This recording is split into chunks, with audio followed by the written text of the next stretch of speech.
Hey, welcome back. Holy shit, you arrived.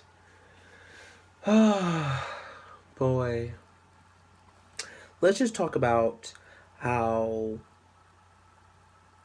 my teacher made me quit my job because she failed me. She failed me at life, honestly.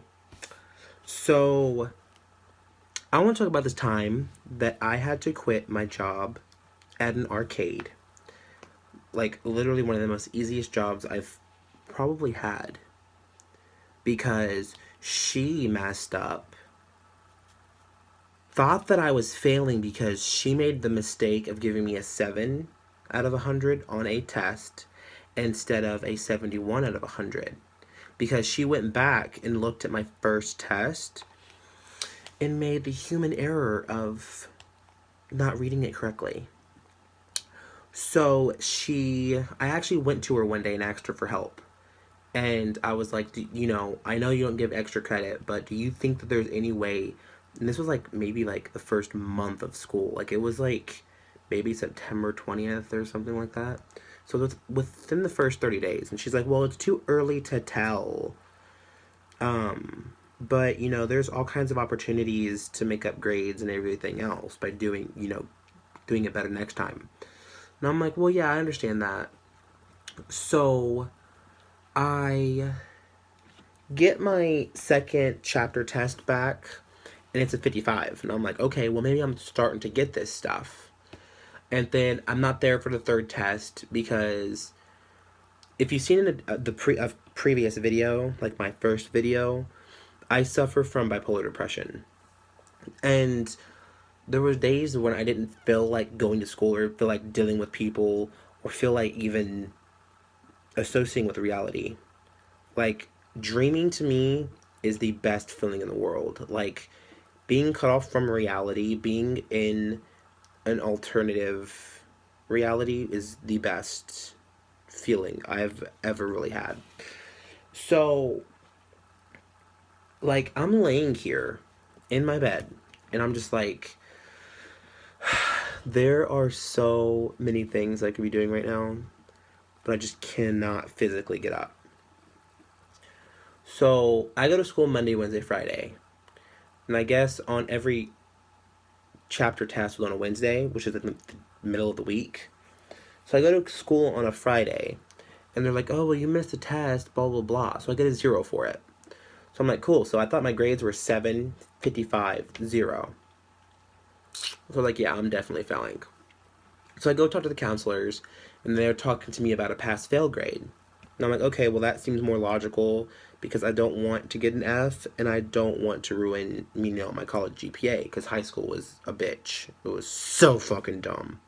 Swear to God. But I, after I quit my job because I was failing Spanish, she changes my grade just goes up dramatically. And I look and she made an error on my first test.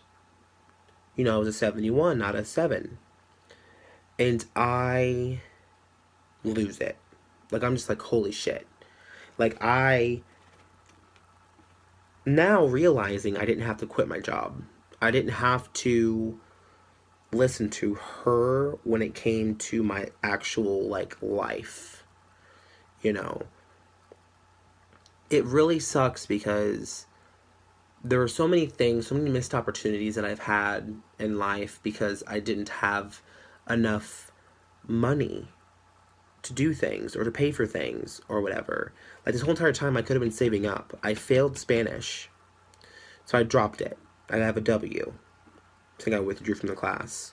So now I have to pay for next semester, which if I had a job this whole entire time, I would have had money saved up to where I could pay for next semester now that I can't get financial aid because I have a 58% completion rate because I dropped a 5 credit class. My thing is now I have to avidly be looking for a job, putting in applications. I have to start the process all over.